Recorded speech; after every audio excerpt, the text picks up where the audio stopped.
নমস্কার। তো দেখতে দেখতে 52তম হয়ে গেল, 52টা মাস পেরিয়ে গেল। বাহ, মানে এটা খুবই ভালো। তো আমরা এখান থেকে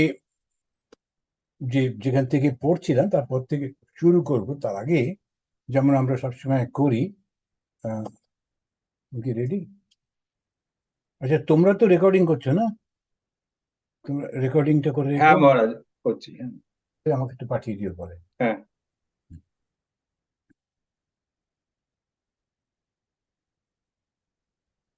হবে কি? হুম, চেষ্টা করছি। আচ্ছা, আমি শুরু করি তাহলে। আমরা ভগবান শ্রী বিষ্ণুকে স্মরণ করব। শান্তাকারম ভুজগশয়নম পদ্মনাভম সুরেশম বিশ্বাধারম গগনসদৃশম মেঘবর্ণম শুভঙ্গম লক্ষ্মীকান্তম কমলনয়নম योगिभिध्यानगम्यं वन्दे विष्णुं भवभयहरं सर्वलोकैकनाथम्। সমস্ত লোকের যিনি নাথ, সর্বলোকৈকনাথম।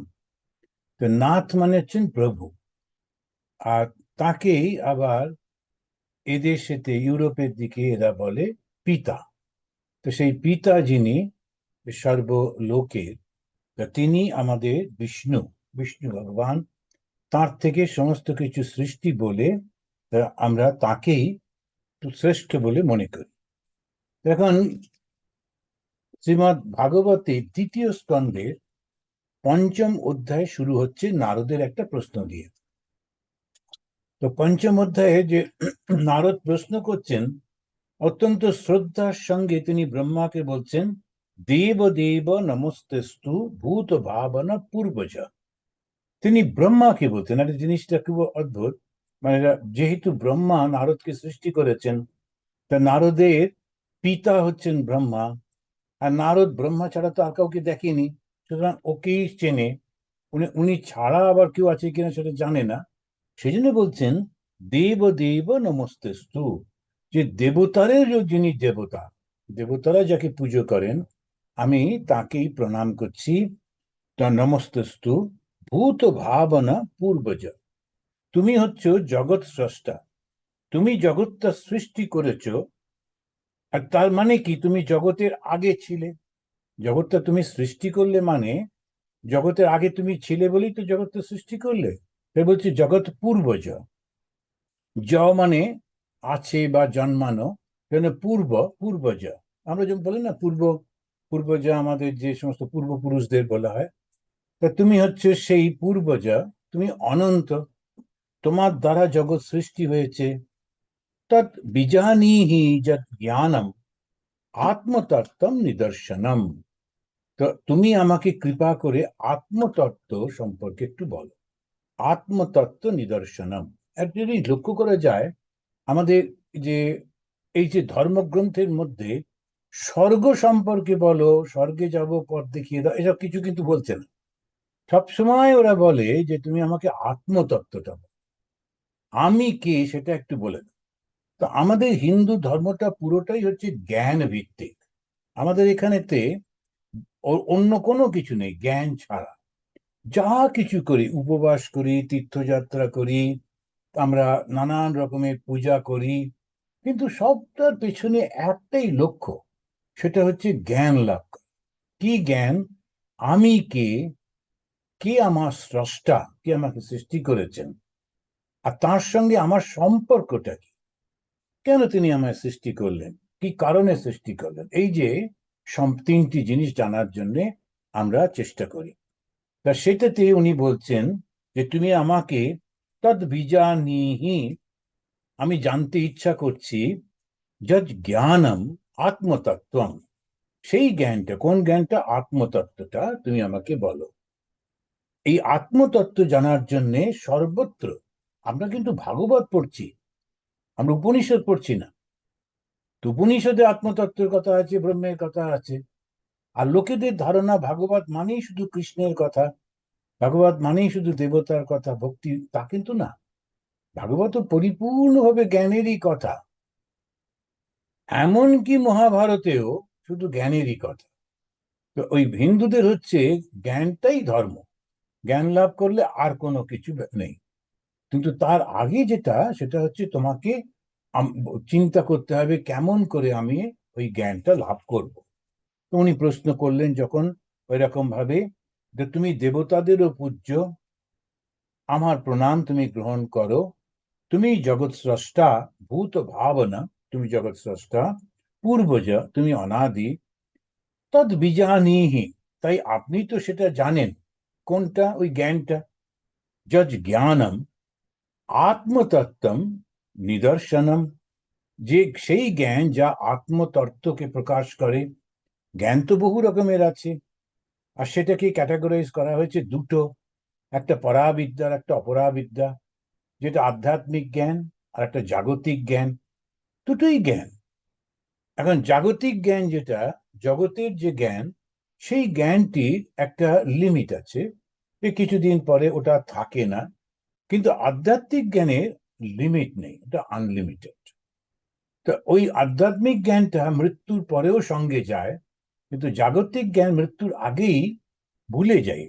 খুব বড় ম্যাথমেটিশিয়ান ছিলেন, অঙ্কের টিচার ছিলেন, পরবর্তীকালে তাকে জিজ্ঞেস করা হচ্ছে, উনি মনে করতে পারছি না, ওটা হবে না আমার দ্বারা, এখন হবে না। এখন এই যে জ্ঞানটা, জগতের জ্ঞান, সেটা টেম্পোরারি। কিন্তু আধ্যাত্মিক জ্ঞান যেটা, সেটা যত বয়স বাড়ে ততই বৃদ্ধি পায়। কি অদ্ভুত! তো উল্টো। তা তিনি আমাকে বলেন, হে প্রভু, তুমি এই যেটা বলো আমাকে। এরপরেই তিনি ভগবানকে খুব সুন্দর করে একটা বলছেন, যে পরপর এই যে 2 নম্বরে তিনি বলছেন, এই যে জগৎটা যে প্রকাশিত হয়েছে, এই জগৎটা যার উপর আশ্রয় করে আছে, যিনি সৃষ্টি করেছেন, যার মধ্যে বিলয় হবে, এই জগৎ যার অধীন, এর স্বরূপটা কি? ইনি কে? এই জগৎটা পরপর উনি বলে যাচ্ছেন, জগৎটা প্রকাশিত হয়েছে বা সৃষ্টি হয়েছে। এই জগৎ যেটাকে আশ্রয় করে আছে, যার উপরে সে নির্ভর করে রয়েছে। আমাদের এই যে মনটা রয়েছে, কিভাবে রয়েছে? আশ্রয় করে রয়েছে। কাকে আশ্রয় করেছে? চিন্তাটাকে আশ্রয় করেছে। কোন চিন্তাটাকে আশ্রয় করেছে? যেগুলো আমরা জানি, আগে আমাদের অভিজ্ঞতা হয়েছে, সেই চিন্তাগুলোকেই আশ্রয় করেছে। লক্ষ্য করে দেখুন, এটাকে বলে আশ্রয়, যার উপরে নির্ভর করে সে বেঁচে আছে। তা মনটা আশ্রয় করেছে কোনটা? আমার চিন্তাগুলো। আর যখন এই ইউরোপে বেড়াতে গেলাম, দেখছিলাম সেই মানুষগুলোর চিন্তাগুলো অন্য, আমাদের মতো চিন্তা করছে না। কতগুলো জিনিস কমন, খিদে পেয়েছে খাবো, তারপরে দেখতে যাব, ছবি তুলবো, এগুলো কতগুলো কমন আছে। কিন্তু বাকি চিন্তা কিছু কিছু একটু অন্য রকমের হচ্ছে। কেননা ওর সমাজটা আলাদা, আমাদের সমাজটা আলাদা। এই যে সবাই বিয়ের আগে ওই যে দেখে যে ঠিক ঠিক মিলছে কিনা, কেন দেখে? কারণ বিয়ে তো শুধু একটা পুরুষ আর নারীর না, দুটো সংস্কৃতি। বিয়ে যখন হয়, দুটো সংস্কৃতি সম্পূর্ণ বিপরীত হলে, তখন দুজনেই খুব অসহায় হয়ে পড়ে। কিছুদিন একলা বেশ ভালো লাগছে, ঘুরছে, তারপরেতে খুব অসহায় হয়ে পড়ে। আর তো কেউ নেই, সাপোর্ট নেই তো। এই যখন ওখানে যাচ্ছে কিছু বুঝে উঠতে পারছে না, ও যখন এখানে আসছে কিছু বুঝে উঠতে পারছে না। এখন সেই জন্যে ওই ধারণ করে যে আছে, ওটা খুব গুরুত্বপূর্ণ। তুমি তুমি যে আশ্রয়, যার ওপরে নির্ভর করছে, সেটা কে? তো তিনি আবার ওর মধ্যে তো বিলীন হয়ে যাচ্ছে, সৃষ্টিটা আবার চলেও যাচ্ছে। তো কার মধ্যে এটা, এই স্বরূপটা তুমি আমাকে বলো। এটা তিনি বলবার পর তারপরে বলছেন, ভূত, ভবিষ্যৎ, বর্তমান, এই 3 কালের প্রভু হচ্ছেন আপনি। ও ব্রহ্মাকে বলছে। নারদ তার বাবা ব্রহ্মাকে বলছে যে ভূত, ভবিষ্যৎ এবং বর্তমান। ভূত মানে অতীত, পাস্ট। তো তুমি ভূতও জানো, ভবিষ্যৎ জানো, বর্তমানটাও জানো। তো আমরা দেখেছি যে যখন ভগবান বলা হয়, যাকে ভগবান বলা হয় তার কতগুলো গুণ তো থাকতে হবে। হঠাৎ করে একটা লোককে ভগবান বলে তো হবে না, আমরা বলে দিই বটে, তো কিন্তু সেরকম ভগবান বলে তো হবে না। ওর মধ্যে ওই গুণগুলো আছে কিনা দেখতে হবে। আমরা পট করে একজনকে মেডিকেল ডক্টর বলতে পারি না, তার মধ্যে মেডিকেল সেই জানার এবং তার সেই জ্ঞানের ওই জ্ঞানটা আছে কিনা সেটা জানতে হবে।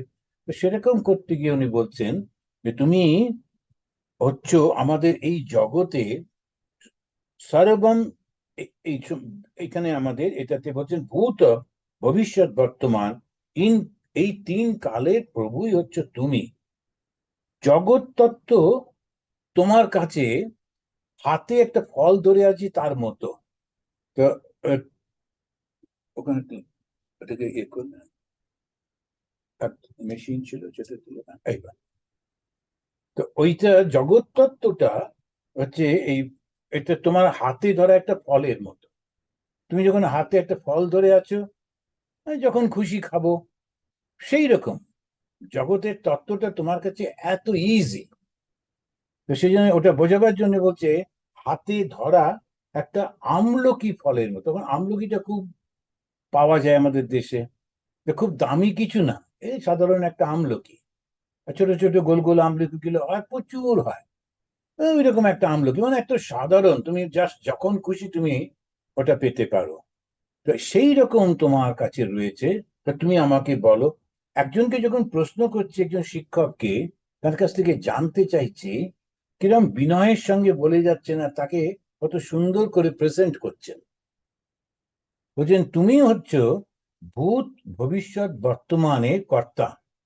অর্থাৎ অতীতে কি ছিল, বর্তমানে কি আছে, ভবিষ্যতে কি হবে, সব তোমার জানা। আর এই যে জগৎটা সৃষ্টিটা, এটা তোমার হাতে ধরা একটা ফলের মতো, তো সব তুমি জানো। সুতরাং তুমি আমাকে ভালো করে বলো, আমাকে বলো বলে চুপ করে থাকলো না। আমাকে বলো বলে চুপ করে গেলেই হতো, কিন্তু তা না। ওনাকে বলে দিচ্ছেন যে তুমি কিন্তু সবকিছু জানো, সুতরাং আমি বলবো না বা জানবো না এরকম বললে হবে না। আপনি যার কাছে বিশেষ জ্ঞান লাভ করেছেন, আপনার আশ্রয় যিনি, আপনি যার অধীন, আপনার স্বরূপই বা কি, এইসব বিষয় আমাকে বলুন। যদ বিজ্ঞান, যদ আধার, যদ মত প্রস্তম, যদ আত্মকঃ এক সৃজসি ভূতানি। তুমি যে এই যে ভূতটা সৃষ্টি করছো, জগৎ যে সৃষ্টি করছো, তুমি এই সমস্ত গুলো তুমি বলো। আপনি মায়া শক্তির সাহায্যে পঞ্চভূতাদির দ্বারা প্রাণীকুল সৃষ্টি করেছেন। এখন নারদ তো জ্ঞানী, নারদ তো এগুলো দেখেছে, ও তো জানে যে সৃষ্টির কারণটা কি। এটা মায়া শক্তি, সত্যি সত্যি তো সৃষ্টি নয়। তার কারণ তিনি এক ছিলেন, এক থেকে বহু হলেন। তো বহুটা হলেন কি করে? মনের ইচ্ছাতে, মনের কল্পনাতে তিনি বহু হলেন। তা আমরা কোনো কোনো সময় এমনি শুয়ে আছি, হঠাৎ মনে হলো কি যেন একটা এসেছে, কার জন্য পায়ের আওয়াজ পাচ্ছি, এই যখন আমরা শান্ত থাকে, এরকম আমরা কল্পনা করি কি যেন কথা বললো, এরকম করে কল্পনা করছি। যখন কল্পনা করছি তখন কল্পনাটা বাস্তবের মতো মনে হচ্ছে, কি যেন হাঁটছে, পায়ের আওয়াজ পাচ্ছি, একটু কে যেন কথা বলছে, এই জন্য কি একটা আওয়াজ হলো। এগুলো কিছুই হয়নি, কিন্তু আমার মনে হচ্ছে আমি সৃষ্টি করছি, কিংবা আমি মনে মনে নানান রকম কল্পনা করছি, সৃষ্টি করছি। তো সেটাকেই বলা হচ্ছে মায়া শক্তি। মায়া মানে কল্পনা, কিন্তু ভয়ঙ্কর শক্তি। সেই কল্পনাটা এমন ভাবে সৃষ্টি করছেন যে সে মনে হচ্ছে যেন সত্যি, একেবারে সেটি বাস্তব। কারণ খুব ভয় হয়ে যায়, ওর থেকে বেরোনো যায় না। একটা মানুষ যখন পাগল হয়, সে কিন্তু ঠিক এইটাই হয়, ও একটা কল্পনার মধ্যে ঢুকে যায়, গিয়ে আর বেরোতে পারে না। কোনো একটা কিছু ঘটেছিল, সেইটা তার ব্রেন, ডাক্তাররা বলতে পারবেন, সাইকিয়াট্রিস্টরা বলতে পারবেন কি কি করছে, কিন্তু মানসিক তার কি হয়, একটা চিন্তার উপরে ঘুরপাক খেতে থাকে, ওখান থেকে কিছুতে বেরোতেই পারে না। কেউ কেউ অবিশ্বাস করতে থাকেন, কিছুতেই অবিশ্বাস থেকে বেরোতে পারে না, কাউকেই বিশ্বাস করতে পারছে না। তো এইরকম এই মানসিক অবস্থা আমাদেরই হয়। সেই জন্য এই মায়া শক্তি যা দিয়ে তুমি সৃষ্টি করছো, এই ভয়ঙ্কর শক্তি, এইটা তোমার কাছে একেবারে মাথা নিচু করে রয়েছে, তুমি ওটাকে কন্ট্রোল করছো, তো এটা তো কম কথা নয়। সুতরাং ওইগুলো তুমি আমাকে সব বলো। আর তারপরে উনি বলছেন, এই যে জগৎ যখন সৃষ্টি হচ্ছে, তো তোমার দ্বারা তো আমি যেটা দেখছি, যে তুমি ছাড়া আর তো কোনো কিছু নেই। না হম বেদ পরম তস্মাৎ না অপরম না সমম বিভো নাম রূপ পশুই গুণ্য ভাবম সদ অসৎ কিঞ্চন অন্যতঃ। না হম বেদ পরম, তোমার থেকে বড় এরকম কাউকে আমি দেখতে পাচ্ছি না। এই যে তিনি তাকে বলছেন, প্রভু, যে তোমার থেকে বড় আমি কিন্তু কাউকে দেখতে পাচ্ছি না, তোমার থেকে ছোট কাউকে দেখতে পাচ্ছি না, আর তোমার সমান সেটাও দেখতে পাচ্ছি না।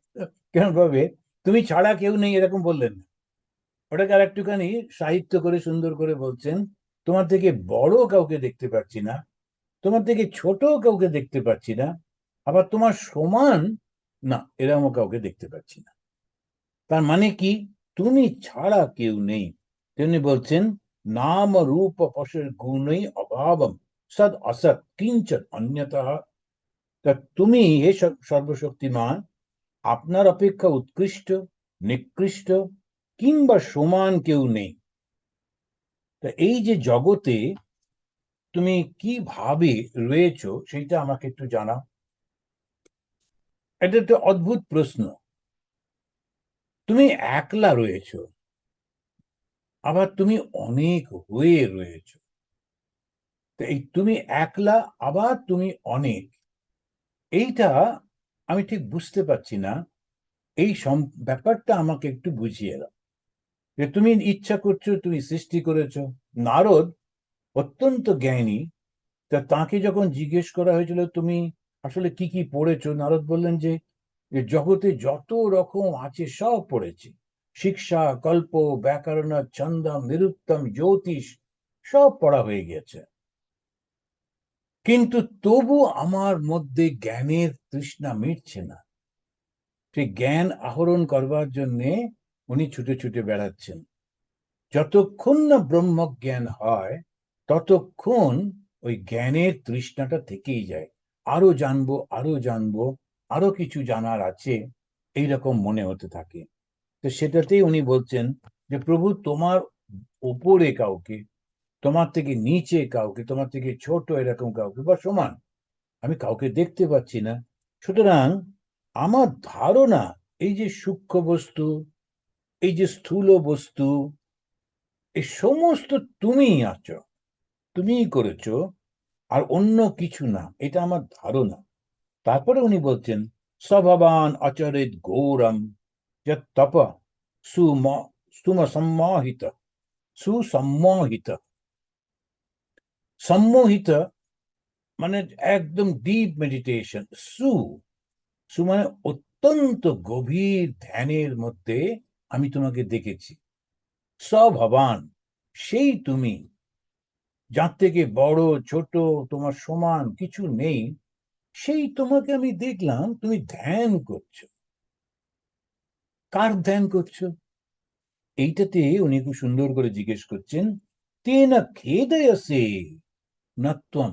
খেদ আছে, আমি খুব বিভ্রান্ত হচ্ছি। তুমি আবার কার কাছে প্রার্থনা করছো? তুমিই তো সব, তুমি আবার কার কাছে প্রার্থনা করছো? তেনা, সেই জন্যে, খেদয়সি না ত্বম পরাশঙ্কাম যাচ্ছসি। আমার আশঙ্কা হচ্ছে, তুমি কি তাহলে সর্বশ্রেষ্ঠ নও? ছেলে এসে বাবাকে বলছে, ছেলে হচ্ছে নারদ, সে এসে বাবাকে বলছে, আমার তো ধারণা ছিল তুমি শ্রেষ্ঠ, কেননা আমি তোমার উপরে, তোমার নিচে, তোমার সমান আমি কাউকে দেখতে পাচ্ছি না। আমি দেখেছি তুমি ইচ্ছা মাত্র জগৎ সৃষ্টি করছো। আমার ধারণা এই যে সূক্ষ্ম, এই যে স্থূল, এই সমস্ত কিছু তুমি। এখন তার সঙ্গে সঙ্গে আমার একটা আশঙ্কা হচ্ছে, একটা চিন্তা হচ্ছে, যে তুমি তাহলে কার ধ্যান করো আমাকে একটু বলো। ধ্যান করা মানে একটা বিষয় আছে, একটা বস্তু আছে যার উপরে আমি মনটা রাখছি। তুমি কার ধ্যান করো? আর যদি ধ্যান করো মানে সে তো তোমার থেকে বড়, তো তুমি কার ধ্যান করো? এখন যদি লক্ষ্য করলে দেখা যায়, ভগবান বিষ্ণু তিনি যখন ওই যোগ শয্যায় শুয়ে আছেন, তো তিনি যোগ নিদ্রাতে নিদ্রিত হয়ে রয়েছে। তিনি একটা সাপের উপরে একটা কল্পনা করেছে, একটা সাপের উপরে, তারপরে দুধ সমুদ্র, ক্ষীর সমুদ্র, তারপরে সেই সাপটা, সাপের উপরে উনি অসাধারণ ভাবে একটা অ্যাবস্ট্রাক্ট আইডিয়াটাকে কিরকম ছবি দিয়ে, মূর্তি দিয়ে আমাদের সামনে প্রেজেন্ট করছে। একটা সমুদ্র, সেই সমুদ্র শুধু জল রয়েছে, জল তো নিরাকার। এখন সেই জন্যে সেই সমুদ্রটা কিরকম, ওই সমুদ্র মন্থন করলে সবকিছু পাওয়া যাবে, তাই শুধু জল বলছে না, বলছে দুধ, দুধের সমুদ্র। দুধটা আমরা ভালোবাসতাম, সেই কারণে ওরা সব দুধের সমুদ্র। ওর উপরে সাপ কেন? কেননা যোগ বলে, যোগযুক্ত মানে তো সাপে, সাপটা যেহেতু এঁকে বেঁকে চলে, যখন শক্তিটা নিচে থেকে ওঠে, মূলাধার থেকে শক্তিটা যখন উঠতে উঠতে সহস্রারে আসে, তখন সেটা এঁকে বেঁকে চলে, তখন সেইটাকে সাপ বলা ঠাকুরের, শ্রীরামকৃষ্ণদেবের কথার মধ্যে রয়েছে।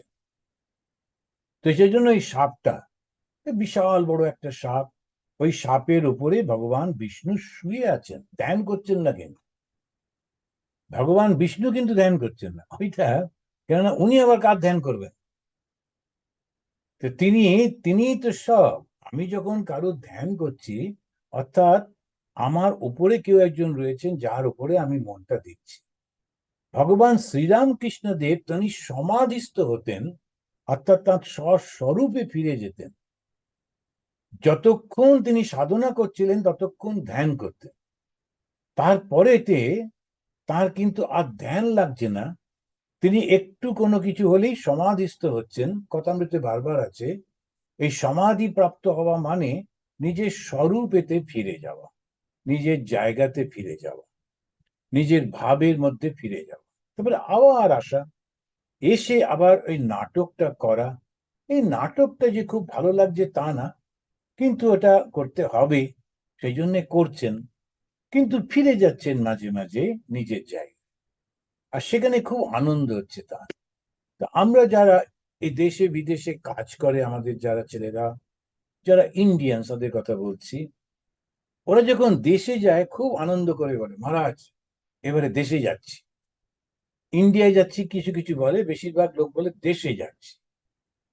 এখন এই যে দেশে যাচ্ছি মানে কি, এটা কি বিদেশ? বলে অবশ্যই এটা বিদেশ, কিন্তু ওর পকেটে আমেরিকান পাসপোর্ট।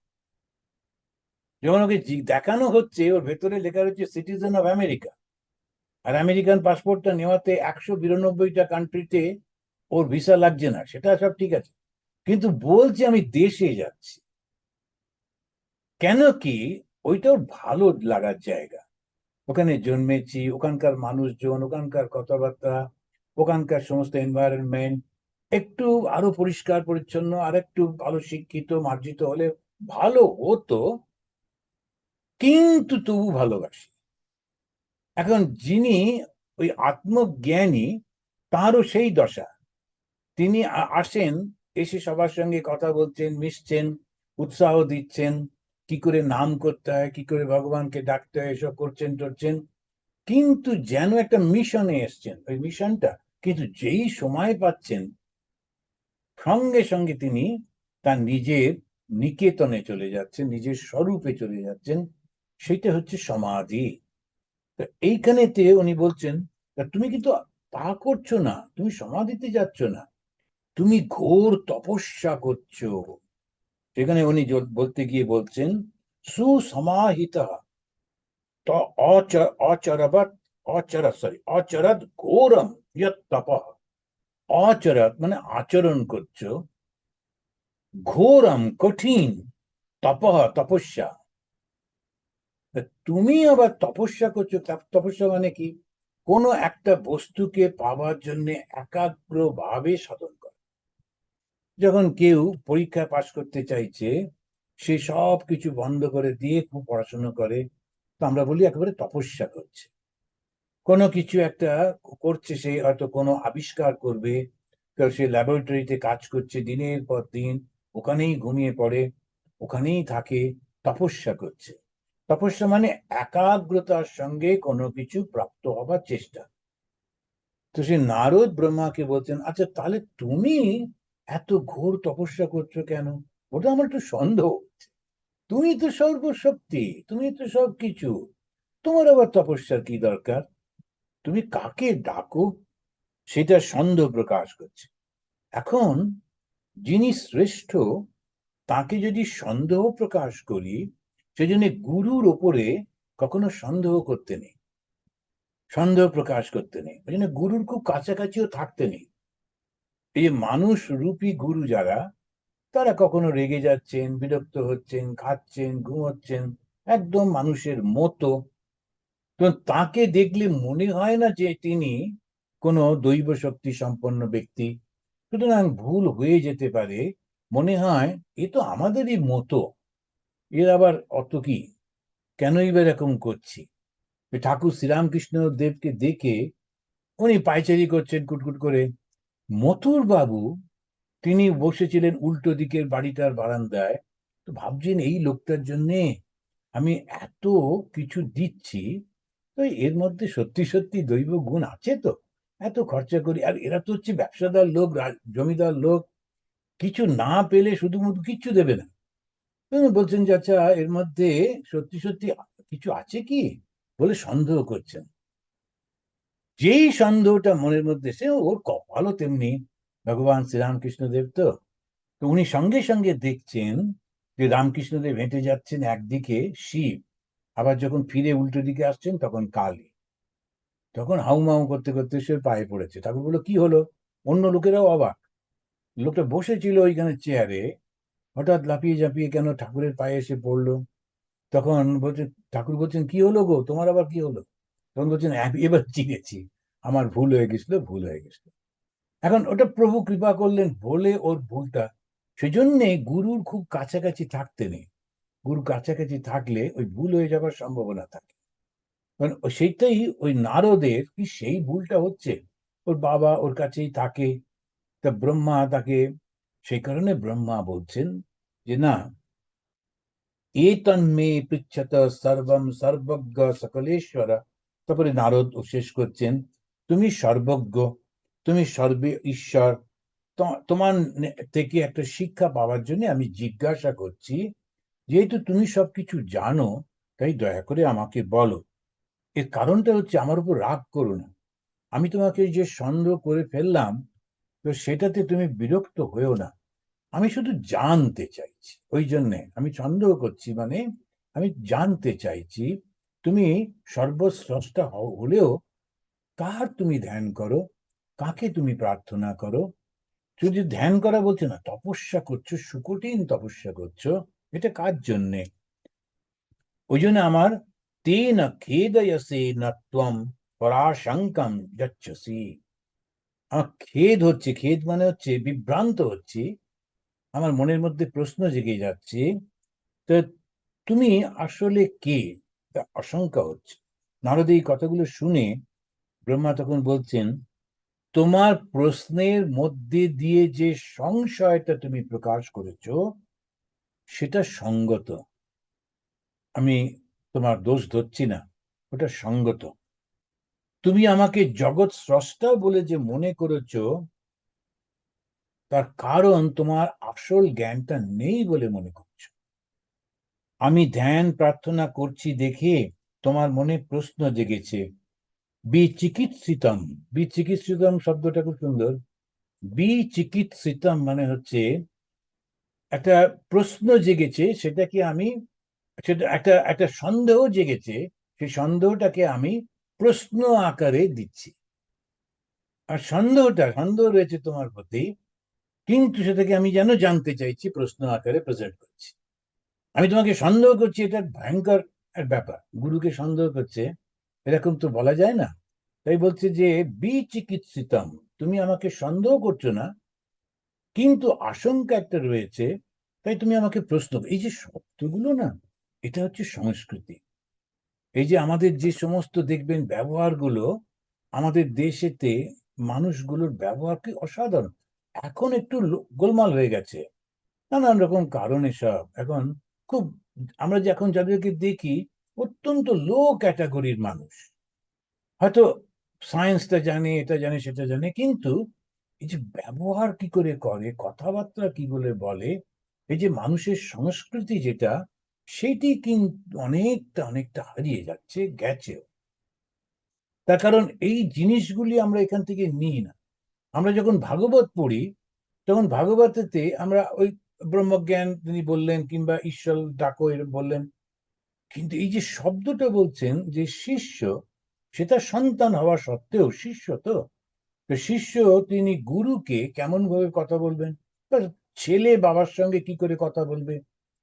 এখনকার ছেলে বাবাকে তো বন্ধু বলে মনে করে, বাবাও বলে না না আমার বন্ধু, বলে দুজনে কাঁধে চললো, কিন্তু সে একদিক দিয়ে ঠিকই আছে, কিন্তু আবার একটা সেম টাইম যদি রেসপেক্ট না থাকে, ও বাবার থেকে কিছু শিখতে পারবে না। আর বাবারও কিছু গুণ তো থাকতে হবে, যেটা ছেলেকে শেখানোর মতো, যার জন্য ছেলে তাকে সম্মান করবে। শুধু পয়সার জন্য যারা ভালোবাসে, পজিশনের জন্য যারা ভালোবাসে, বা সেই ছেলে মেয়ে, তারা কিন্তু আসলে ভালোবাসে না। তারা ওই পজিশনটা এনজয় করছে বলে তোমার সঙ্গে রয়েছে, এই পজিশনটা না থাকলে থাকবে কিনা সন্দেহ। তো এই সন্দেহগুলো থাকছে এই রিলেশন। এখানে নারদ আর ব্রহ্মার মধ্যে কি, তো নারদ তিনি হচ্ছেন শিক্ষিত, সংস্কৃতি রুচি সম্পন্ন। তিনি আবার তার পিতা যিনি, তার স্রষ্টা যিনি, নারদকে তো ব্রহ্মা নিজের মন থেকে তৈরি করেছিলেন। তো সেই কারণে তিনি ব্রহ্মার মতোই, যে বাবার তো ছেলে একই রকম, তথাপি তিনি বলছেন যে আমার একটু কেমন সন্দেহ হয়ে যাচ্ছে, তা তুমি কি আমাকে একটু বুঝিয়ে দিতে পারবে। খেদ আছে, আমার একটা খেদ রয়েছে। আর উনি তখন বলছেন যে বিচিকিৎসিতম, তুমি যে বিচিকিৎসিতম মানে এই প্রশ্নটা করছো, কিন্তু প্রশ্নের মধ্যে তোমার একটা সন্দেহ রয়েছে। তো সেটাতে আমি কিছু মনে করছি। কেন মনে করছি না, তুমি জানো না বলে প্রশ্নটা। জেনে যদি প্রশ্ন করতে, ইচ্ছা করে আমাকে অপমান করবার জন্য, তাহলে অন্যরকম। তুমি আমাকে তুমি সর্বশ্রেষ্ঠ বলে মনে করছো, ঈশ্বর বলে মনে করছো, আবার সঙ্গে সঙ্গে তোমার মনের মধ্যে একটা সন্দেহ আসছে। এই সন্দেহটাকে আমি দোষ হিসেবে দেখছি না। কেন দোষ হিসেবে দেখছি না, কারণ না, তাকে জানা সত্যি কঠিন। যার শক্তিতে জগৎ চলছে, তাকে জানা সত্যি কঠিন। আমি ব্রহ্মা জগৎ সৃষ্টি করিনি। কিরকম দেখুন, এই যে তিনি বলতেই পারতেন না আমি জগৎ স্রষ্টা, কিন্তু কিছুতে তা বলছেন না। তখন বলছেন যে তুমি এই যে জিজ্ঞেস করেছো, এটা আমি মোটেই খারাপ মনে করিনি, তার কারণ তোমার প্রশ্নের মধ্যে দিয়ে তুমি মিথ্যা বলনি। এতক্ষণ যে কথাগুলো বলছিল, যে তুমি জগতের স্রষ্টা, তোমার উপরে কেউ নেই, তোমার নিচে কেউ নেই, তোমার সমান কেউ নেই, এগুলো বানিয়ে বানিয়ে বলছে, তা কিন্তু না। তাকে বলে চাটুকারিতা। চাটুকারিতা হচ্ছে এমন ভাবে এসে বলবে, স্যার আপনার মতো আর কেউ নেই, আপনার মতো আর কেউ নেই। কিন্তু এই চাটুকারিতা যারা, ভগবান শ্রীরামকৃষ্ণ ওদের দু চোখে দেখতে পারতেন। যখন জমিদার সে বসে আছে, কিছু লোক আসছে, তারা সোনার গয়না টয়না নিয়ে, তখন জমিদার বলছে না এটা কত দাম, ওই হিরেটা কত দাম। আবার কিছু লোক এলো ধান নিয়ে, ধানের সমস্ত স্যাম্পল নিয়ে এসছে, চালের স্যাম্পল, কাপড়ের স্যাম্পল, সারাদিন ধরে লোকেরা আসছে, কারণ জমিদারি তো কিনবে, ছোট ছোট মানুষরা কত কিনবে। তো সেই জমিদার বলছেন, দেখছেন, ঠাকুর বসে বসে সব লক্ষ্য করছেন যে ও কি কি করছে। তারপরে উনি বলছেন, আচ্ছা তুমি একটা জিনিসও কিনবে না, তো সারাক্ষণ এই লোকগুলোকে তুমি ডেকে ডাকছো কেন, আর ওদের সঙ্গে এরকম ভাবে শুধু শুধু কথা বলছো কেন। তখন বলছে, বলছি, সব লোক চলে যাবার পর তখন জমিদার বলছে, তুমি তো বুঝবে না, জমিদারি রাখতে গেলে একটু দেখাতে হয়, যে আমি কিনতেও পারি নাও পারি, কিন্তু কিনবো না।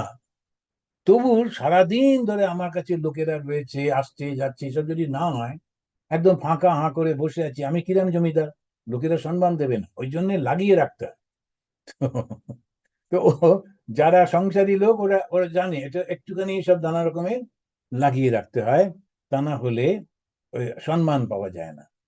তো ওই রকম তখন ব্রহ্মা বলছে, না তুমি সেরকম চাটুকারিতা করনি, তুমি হে ব্রহ্মা তুমি সর্বশ্রেষ্ঠ টেষ্ট বললেন তো, বলবার পর বলছেন আমার একটু সন্দেহ হচ্ছে, না তুমি চাটুকারিতা করনি, তুমি সত্যি সত্যি তোমার প্রশ্নটা জেগেছে।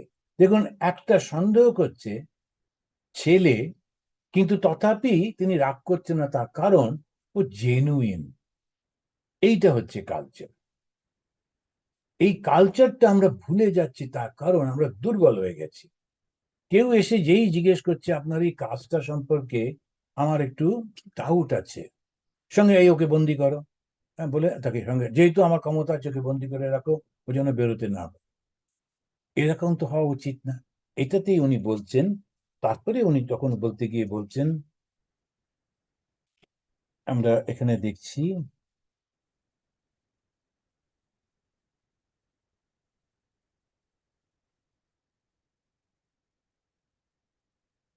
এরপরে উনি বলছেন, এন সরোচিষা বিশ্বম রোচিতম রোচয়াম্যহম।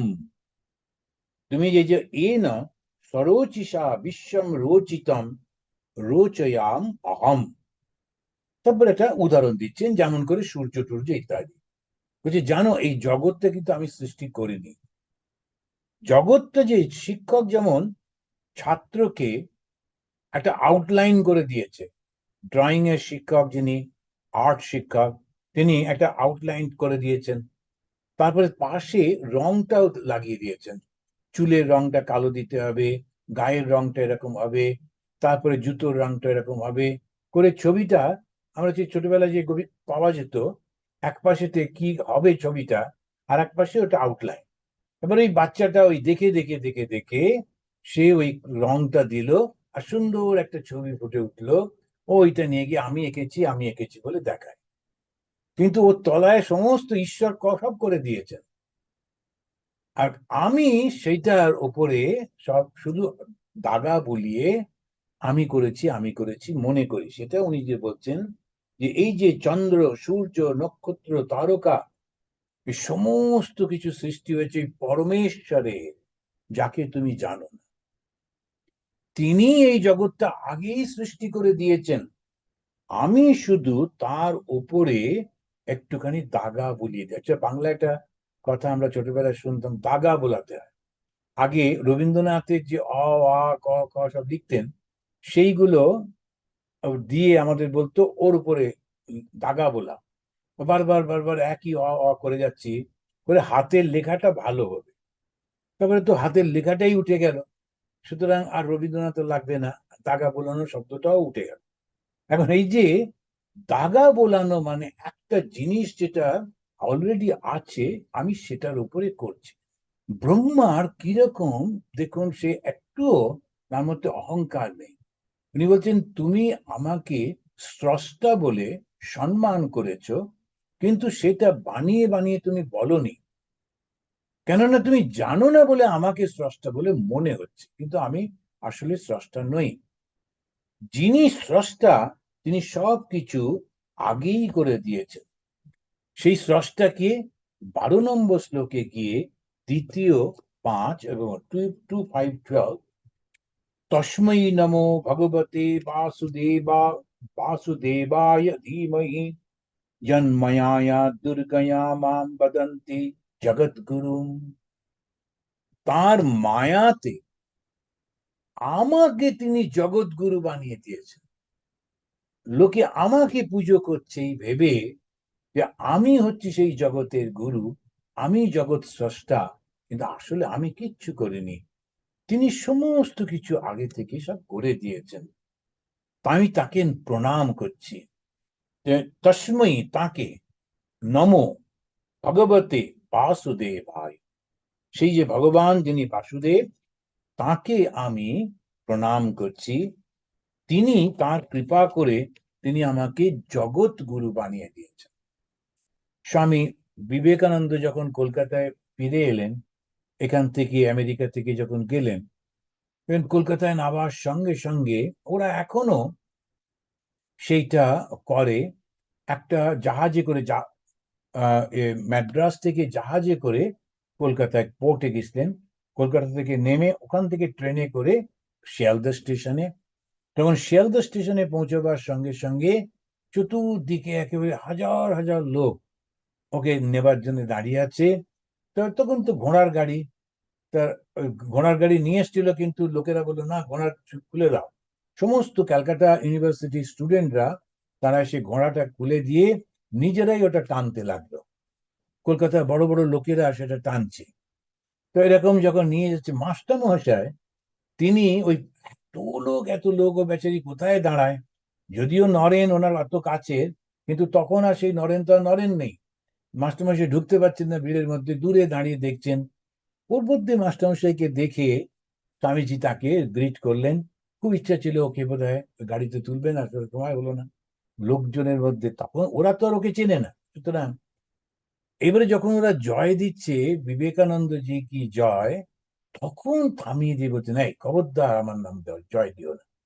কেননা এই কলকাতার মাটিতে যে ধুলো আছে না, এই ধুলো দিয়ে হাজার হাজার বিবেকানন্দ যিনি সৃষ্টি করতে পারেন, সেই ভগবান শ্রীরামকৃষ্ণ, তিনি আমাকে দিয়ে তার কাজটা করিয়েছেন। আমার কোনো কৃতিত্ব নেই এর মধ্যে। এই হচ্ছে ঠিক ঠিক আত্মজ্ঞানী। কেন তার মধ্যে অহংকার লেশ মাত্র নেই। অহংকার থাকলে সে কখনো ঈশ্বর লাভ করতে পারে না। তিনি ওখানে বললেন যে না, আমার এর মধ্যে কোনো সম্পর্ক নেই, কেননা আমি শুধু দাগা বুলিয়ে গেছি। এবং সত্যি সত্যি বিবেকানন্দের জীবনীর মধ্যে পাওয়া যায় যে তিনি যখন একটার পর একটা বক্তৃতা করছেন, কত বিষয় পাওয়াই তো কঠিন। যে সত্যি তো কত বিষয় বলবো, একই তো কথা, কত করে বলা যাবে। প্রত্যেকে বলে মহারাজ নতুন একটা দিন। আমাদের সোহানন্দজি মহারাজ বলতেন, বেশ তো তোমরা যেমন টাইটেল দেবার দাও, যেটা আমার বলবার আমি বলে দেবো। তো ওরা নানান রকমের টাইটেল দিত, খুব ক্যাচি সব নাম টাম দিয়ে, কিন্তু উনি গিয়ে যা ঠাকুরের কথা বলবেন ওটা বলে। ওই রকম এইরকম ভাবেই সমস্ত কিছু, একই তো সৃষ্টি কত। কিন্তু বিবেকানন্দ যখন ঘুমোচ্ছেন, ঠাকুর এসে ওনাকে বক্তৃতা শুনে শিখিয়ে দিয়ে যেতেন। গড়গড় গড়গড় করে রাত্রিবেলা শুয়ে শুয়ে উনি বক্তৃতাটা দিচ্ছেন। পাশের ঘরের লোকেরা ভাবছে উনি কার সঙ্গে কথা বলছেন এই মধ্যরাত্রে। পরে যখন ওকে জিজ্ঞেস করতো যে আপনি কালকে সারা রাত অতক্ষণ ধরে কার সঙ্গে কথা বললেন, আমি বলিনি, ঠাকুর এসে আজকে কোন বক্তৃতাটা দেব সেটা শিখিয়ে দিয়ে গেলেন। এখন এইগুলো শুনলে তো গায়ে কাঁটা দেয়, ভাবি সত্যিই তো এই যে জগৎ গুরু যিনি, তিনি যদি কাউকে সঙ্গে নেন, আচ্ছা শ্রীরামকৃষ্ণদেব নিজে করতে পারতেন, তিনি ওর মধ্যে ঢুকলেন। তার ইচ্ছা হলো ওই নরেনকে সামনে রেখে ওকে দিয়েই করা। শ্রীকৃষ্ণ একাই যুদ্ধ জয় করতে পারতেন। ওই যে যুদ্ধটা হলো, সে এমন কিছু ওনার কাছে কিছুই না, কিন্তু তিনি নিজে কিচ্ছু করলেন না, অর্জুনকে সম্মান দিলেন। ভগবত গীতার পাতায় পাতায় শুধু মহাবীর মহাবীর অর্জুন। অর্জুন যখন শ্রীকৃষ্ণ চলে গেলেন, সেই গান্ডীবটা তুলতেই পারল না। অর্জুনেরও ভেতরে ভেতরে মনে হতো আমার গান্ডীব, আমি বীর।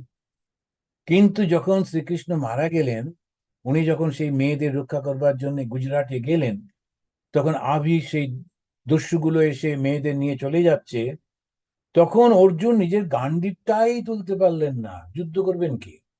তখন অর্জুনের জ্ঞান হল তার আমার শক্তি ছিল না, যিনি শক্তি ছিলেন তিনি চলে গেছে। সেজন্য কখনো অহংকার করতে নেই। এই শক্তি যার, তা সে কি শক্তি?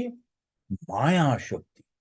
এই মায়া শক্তি যে কি ভয়ঙ্কর, কি ভয়ঙ্কর, এই জগতের দিকে তাকালে বোঝা যায়।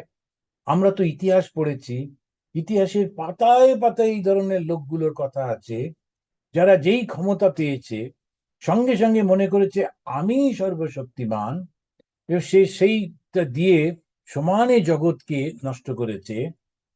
এখন ধরুন ওই চারপাশে যতগুলো লোক আছে, পুলিশ আছে, কর্মকর্তা, তারপরে হচ্ছে অফিসার্স, মিলিটারি, এরা যেই সরে যাবে, ওই লোকটি যিনি নিজেকে প্রেসিডেন্ট মনে করছেন, তিনি কিছু করতে পারবেন? তার কোনো ক্ষমতা আছে? এই মানুষগুলি যদি সরে যায়, তিনি কোথায় দাঁড়াবেন? ওর কিচ্ছু করার নেই। স্বাভাবিকভাবে সবার শক্তিটা তোমাকে দিচ্ছে বলেই তুমি শক্তিমান, কিন্তু মাথায় থাকে না। আমাদের দেশে আমরা সবাই মিলে একটা ল বানিয়েছি যে যিনি এই টপে থাকবেন তাকে এই এই শক্তি দেওয়া হবে। এবারে যেই শক্তিটা পেলো, এবার ওদেরকেই অত্যাচার করতে লাগে, এত মহা উৎপাত। এই হচ্ছে অহংকার, এই হচ্ছে মায়া। কেন কি, ও যদি অত্যাচার না করে, ও যদি সেবা জ্ঞানে কাজ করে, ও কিন্তু মুক্ত হয়ে যাবে। মায়া সেটা চায় না, মায়া চায় না ও মুক্ত হোক। ওর অতীতের ভালো কর্মফলে এই শক্তিটা পেল, রাজেশ্বর হলো, তারপরে তো এই মায়া এসে ওর মনের মধ্যে টুক করে অহংকারটা দিয়ে পাশে বসে বসে খেলা দেখছেন। আর ও একেবারে বুক ফুলিয়ে যাচ্ছে, গিয়ে একদম সেই ওয়ানে উঠছে, টুতে নামছে, এসব করে টোরে। তারপরে একদিন দেখা গেল কোথাও কিছু নেই, আবার ব্যাক টু স্কোয়ার ওয়ান। মায়া খুব খুশি, যাক আবার ওটাকে নিয়ে খেলানো যাবে। এখন এই যে খেলাটা চলছে, যে ভয়ঙ্কর মায়া, তিনি যাকে লজ্জা পেয়ে মুখ লুকান, তিনি হচ্ছেন শ্রী ভগবান। তিনি বলতে গিয়ে বলছেন, বিলজ্জ মায়া যস্য। বিলজ্জ, যে লজ্জা পায়। অনেক সময় বাড়ির বড়দের দেখলে অল্প বয়সী গৃহবধূরা লজ্জা পেয়ে তাড়াতাড়ি করে ঘোমটা টোমটা দেন। তো এইরকম যে লজ্জা পেয়ে যে লুকিয়ে পড়া, তো ভগবানকে দেখলে ওই ভয়ঙ্কর শক্তিশালী মায়া লজ্জা পায়। কেন শব্দটা বললেন? অর্থাৎ ভগবান এমন একটা পজিশন যে যার কাছে ওই মায়া কিচ্ছু না। সুতরাং এই ভগবানকেই ঠিক মতো করে জানতে হবে, আর তিনি সমস্ত কিছু করছেন। হে নারদ, এই যে ক্ষিতি অপ, এই পঞ্চমহাভূত, এই যে কাল, এই যে জীবের স্বভাব, সমস্ত কিছু ওই ভগবান দিয়েছেন, ভগবান সৃষ্টি করে দিয়েছেন। প্রত্যেকটা মানুষের মধ্যে এক এক রকমের স্বভাব থাকে। কারো কারো স্বভাব মজা করা, কারো স্বভাব কথা না বলা, কারো স্বভাব গম্ভীর হয়ে থাকা, কারো স্বভাব শুদ্ধ নানান রকমের সন্দেহ করা। প্রত্যেকটা ক্ষেত্রে তার সন্দেহ। সেই কারণে এখন এই নানান রকমের স্বভাবগুলো রয়েছে, এলো থেকে উনি দিয়েছেন। তারপরে 15 নম্বর শ্লোকে গিয়ে তিনি বলছেন, নারায়ণ পর বেদা দেবা নারায়ণ অঙ্গজাহা নারায়ণ পর লোকা নারায়ণ পর মখা। মখা মানে হচ্ছে যজ্ঞ। এই নারায়ণ হচ্ছেন, তিনি বেদের থেকেও বড়। বেদ তো জ্ঞান, কিন্তু এই জ্ঞান কার কথা বলে? নারায়ণের কথা বলে। কেন নারায়ণ শব্দটা বলছেন? কেননা একটা নাম এবং রূপের কল্পনা থাকলে আমাদের বুঝতে সুবিধা হয়।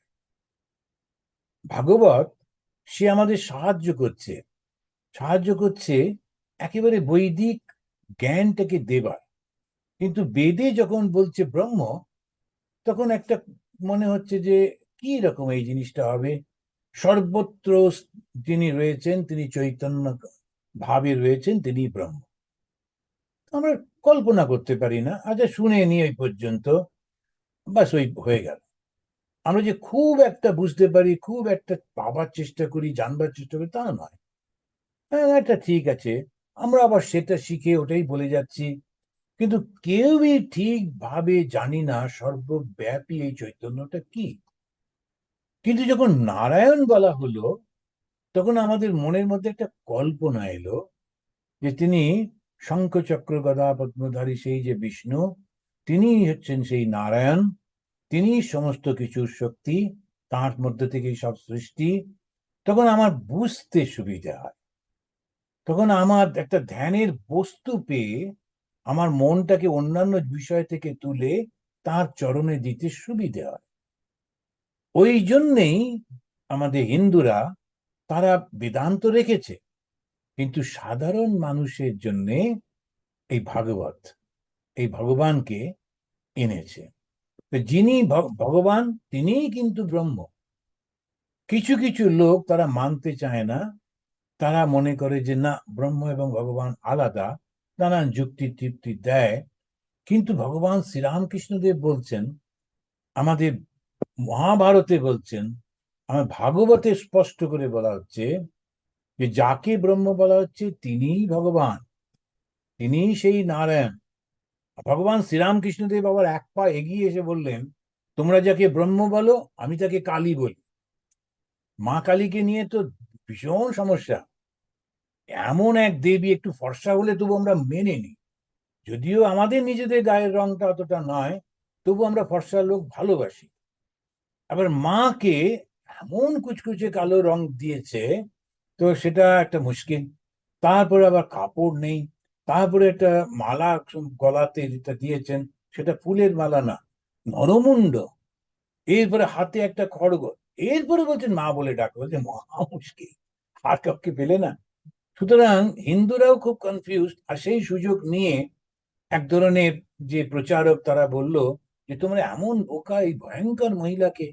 তখন আমাদের তথাকথিত শিক্ষিত যারা, তারা বলতে লাগলেন যে হচ্ছে নিচ জাতির মহিলা, বোঝো। এখন সেইটাতেই আর নিজ জাতির মহিলা, মানে একটা ভয়ঙ্কর সেই যে মায়া শক্তি, তাকে একটা রূপ দেওয়া হয়েছে। তিনি জগৎ ব্যাপী, তার থেকে বড় কাপড় কোথায় পাবো তাকে পরাবার জন্যে। আর তিনি আমাদের জ্ঞান দিচ্ছেন, জ্ঞানটা আমাদের শক্তি। যে জ্ঞানটাকে আমি বেদ বলছি, সেটাই দেবার জন্যে তিনি হাতে করে ধরে রেখেছেন। এই জ্ঞান পাবার জন্যে একটাই মাত্র পথ, তোমার অহংকার থেকে খড়গ দিয়ে কেটে দাও। এইটাই তো মা কালী। সেটা বুঝলো না। তারা নানান রকম, এখনো দেখবেন সিনেমা টিনেমা গুলোতে যখনই ভয়ঙ্কর কিছু দেখাতে হবে, মা কালী।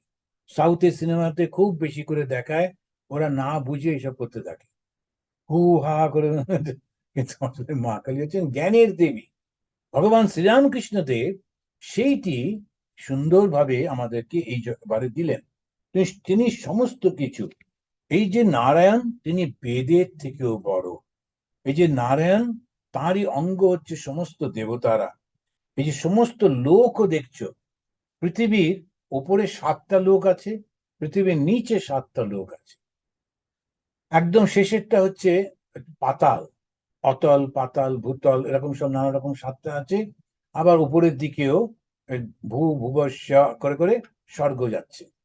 তো এরকম উপরে 7টা, নিচে 7টা, এই 14 ভুবন। এখন যে একটু অল্প পাপ করেছে, তো পৃথিবীর ঠিক নিচে একটা লোকে গিয়ে তার, এই না যে সবাই নরকে যাবে। নরকে মানে প্রচন্ড ভুল করেছে, বদমাইশি করেছে, অত্যাচার করেছে, ওরা নরকে যায় একেবারে 7 তলা নিচে।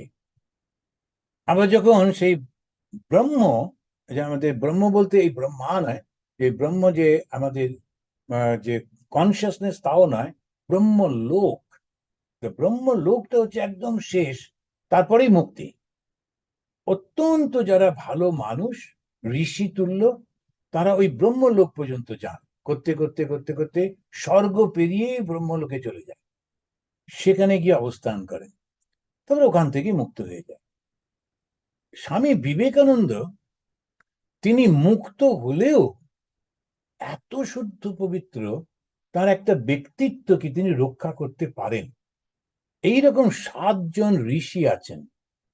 তাই 7 ঋষি, সপ্ত ঋষির এক ঋষি হচ্ছেন এই বিবেকানন্দ। কেউ কেউ বলেন উনি অঙ্গিরা। অঙ্গিরা ঋষি খুবই পণ্ডিত লোক ছিলেন, কিন্তু ওই বিবেকানন্দ 7 ঋষির এক ঋষি। যেখানে কোনো কিচ্ছু নেই, সব এক, দ্বিতীয় কিছু নেই, এই 7জন ঋষি তাদের নিজস্বত্ব নিয়ে তারা ওখানে থাকেন। এটা হচ্ছে লাস্ট কন্ডিশন। তো একদিন এই আমাদের, আপনারা যারা যারা পড়েছেন জানেন, ঠাকুরের শিষ্যদের মধ্যে একজন হচ্ছেন খোকা মহারাজ বলা হতো। ওর স্বভাবটা বাচ্চাদের মতো, জন্য খোকা। এই খোকা মহারাজ তিনি একদিন ধ্যানের মধ্যে দিয়ে দেখছেন, তিনি ওপরের দিকে যাচ্ছেন, স্বর্গের দিকে। যেতে যেতে গিয়ে দেখলেন যে স্বর্গেতে আমাদের রাজা মহারাজ, তারপরে শিবানন্দজি মহারাজ, তুরিয়ানন্দজি মহারাজ, এরা সব বসে আছেন। তখন খোকা মহারাজ ওখানে গিয়ে আবার চলে যাচ্ছেন। তখন রাজা মহারাজ জিজ্ঞেস করলেন, খোকা কোথায় যাচ্ছ? বলে আমি স্বামীজির কাছে যাব। তখন রাজা মহারাজ বললেন, স্বামীজি নেমে এলে তখন আমরা তাকে পাই, কিন্তু স্বামীজির কাছে আমরা যেতে পারি না। কারণ সেটা হচ্ছে নিরাকারের রাজত্ব। সেখানে সাকার, সেখানে আমি, এই বোধ নিয়ে পৌঁছানো যায় না। স্বামীজির স্থান আমরা ভাবতে পারি না, স্বামীজির যে স্থান সেটা আমরা ভাবতে পারি না। সেই জন্যে এই নরেন সেই নরেন বলে বলে আজকাল যে বলে না, আমার ভীষণ কষ্ট হয়। স্বামীজির স্থানটা ভাবা যায় না, এটা ছেলে মানুষের ব্যাপারই না। তো এইখানেতেই আমরা থামবো। নারায়ণ পর বেদ দেবা নারায়ণ অঙ্গজাহা নারায়ণ পরা লোকা নারায়ণ পরা মখা। এই যে যত যজ্ঞ করছি সব নারায়ণে। নারায়ণ পরো যোগ নারায়ণ পরম তপঃ নারায়ণম জ্ঞানম পরম জ্ঞানম নারায়ণম পরাগতি। এটা হচ্ছে শ্রেষ্ঠ গতি। তখন প্রশ্ন হচ্ছে, আচ্ছা ব্রহ্মা তাহলে আপনি কি করেন? নারদ ও শেষটা বলছে, না তাহলে আপনি, নারায়ণই যদি সব করে দিলেন, তাহলে আপনি কি করেন? তখন উনি খুব সুন্দর করে বলে শেষ করছেন। উনি বলছেন, অদ্বিতীয় যিনি, যিনি সবকিছু সৃষ্টি করে দিয়েছেন, আমি সেটাকে আবার দ্বিতীয়বার করি, মানে আমরা যে দাগা বোলানো ওইটা। তা ব্রহ্মা যে সৃষ্টিকর্তা, কিরকম সৃষ্টিকর্তা? সৃষ্টি আগে থেকেই গড়িত আছে, এই ব্রহ্মা তার উপরে শুধু দাগ কাটেন। তো সেই জন্যে ব্রহ্মা একটা পজিশন, ব্রহ্মাটা ইটার্নাল নয়, ব্রহ্মা একটা চেঞ্জ হয়। তো এইরকম ভাবে যিনি সৃষ্টিকর্তা, এইটা চেঞ্জ হয়। তো যাই হোক, আমরা এই পর্যন্ত পড়লাম। এটা হচ্ছে দ্বিতীয় অধ্যায় 17 নম্বর শ্লোকেতে। এরপরে আমরা আস্তে আস্তে করে আরো অগ্রসর হব। 3বার শান্তি বলে শেষ করি এবং তাড়াতাড়ি করে উঠে পড়বো, কারণ প্রেয়ারটা শুরু হয়ে যাচ্ছে।